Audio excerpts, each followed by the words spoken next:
भारत माता की अंगराज दानवीर कर्ण के धरती महर्षि मैही के तपस्थली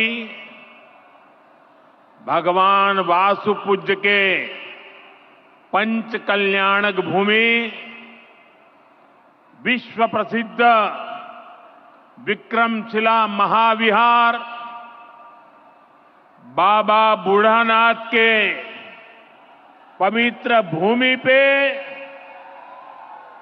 सब भाई बहन सैनिक के प्रणाम करे छिए।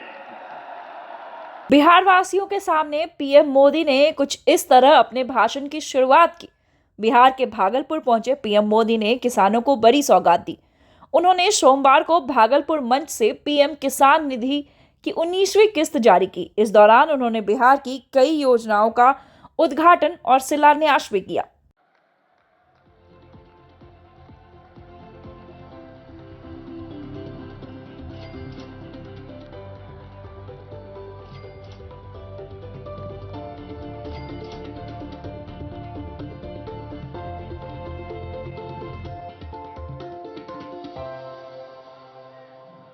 इस कार्यक्रम में बिहार के मुख्यमंत्री नीतीश कुमार, दोनों उप मुख्यमंत्री, केंद्रीय कृषि मंत्री शिवराज सिंह चौहान समेत कई बड़े नेता मौजूद रहे। मौके पर सीएम नीतीश कुमार ने भी पीएम मोदी की तारीफ की। उन्होंने कहा कि ये खुशी की बात है कि प्रधानमंत्री नरेंद्र मोदी आज हम लोगों के बीच भागलपुर आए हैं। मैं प्रधानमंत्री मोदी का स्वागत करता हूँ।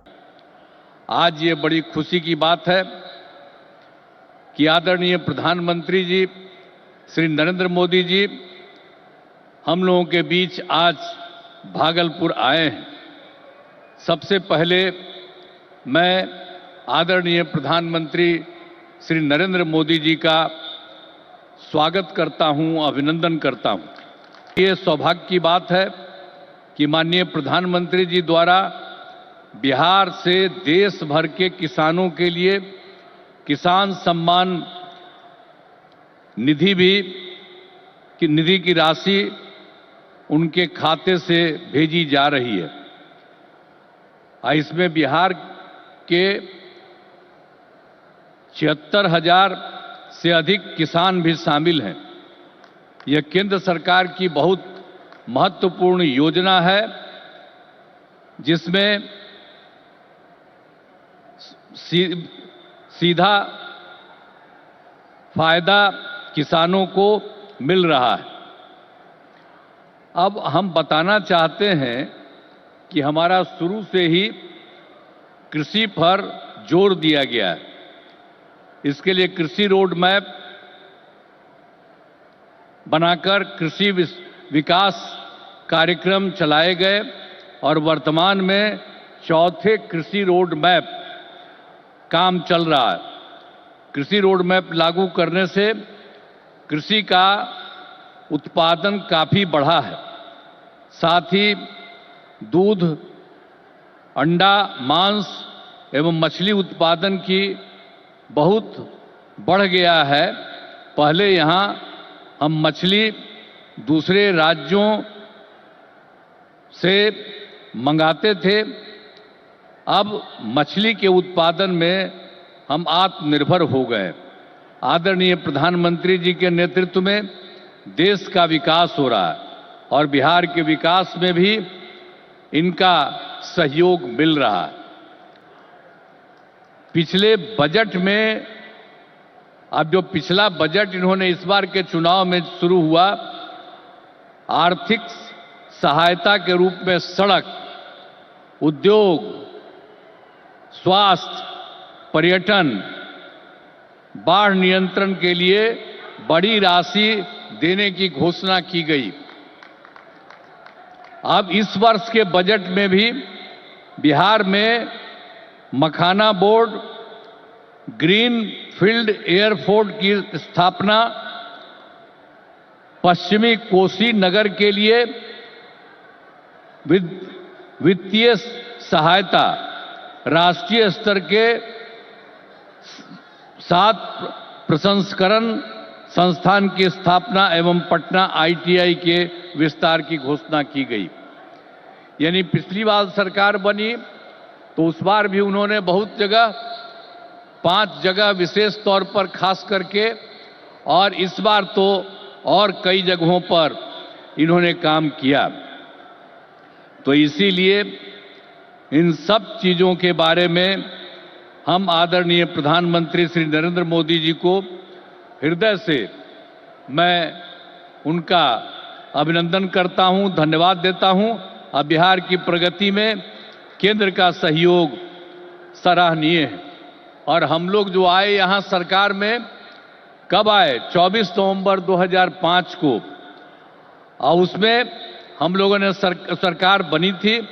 तब से हम लोग बिहार के विकास में लगे हुए हैं और सभी क्षेत्रों में तेजी से विकास हो रहा है। लेकिन याद है ना, जब हम लोग आए थे पहली बार सरकार में, तो उस समय क्या स्थिति थी आप जानते हैं। शाम के बाद कोई घर से बाहर नहीं निकलता था, ये बुरा हाल है।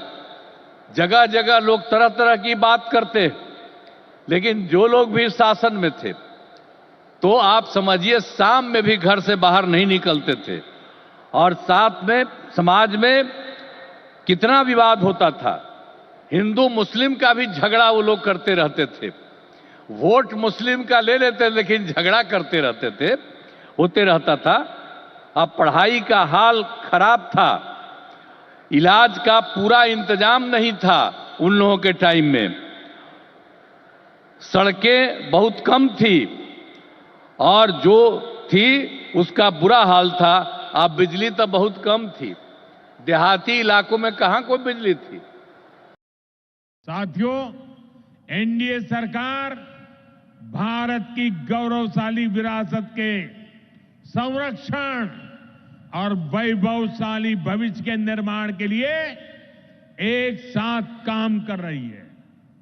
लेकिन ये जो जंगल राज वाले हैं, इनको हमारी धरोहर से, हमारी आस्था से नफरत है। इस समय प्रयागराज में एकता का महाकुंभ चल रहा है। ये भारत की आस्था का, भारत की एकता और समरसता का सबसे बड़ा महोत्सव है। पूरे यूरोप की जितनी जनसंख्या है, उससे भी ज्यादा लोग अब तक एकता के इस महाकुंभ में डुबकी लगा चुके हैं, स्नान कर चुके हैं। साथियों, पूर्वोदय से ही विकसित भारत का उदय होगा और हमारा बिहार पूर्वी भारत का सबसे अहम स्तंभ है। बिहार भारत की सांस्कृतिक विरासत का प्रतीक है। कांग्रेस आरजेडी के लंबे कुशासन ने बिहार को बर्बाद किया, बिहार को बदनाम किया। लेकिन अब विकसित भारत में बिहार का वही स्थान होगा जो प्राचीन समृद्ध भारत में पाटलिपुत्र का था। इसके लिए हम सभी मिलकर निरंतर प्रयास कर रहे हैं। बिहार आधुनिक कनेक्टिविटी के लिए, सड़कों के नेटवर्क के लिए, जन कल्याण की योजनाओं के लिए एनडीए सरकार प्रतिबद्ध होकर काम कर रही है।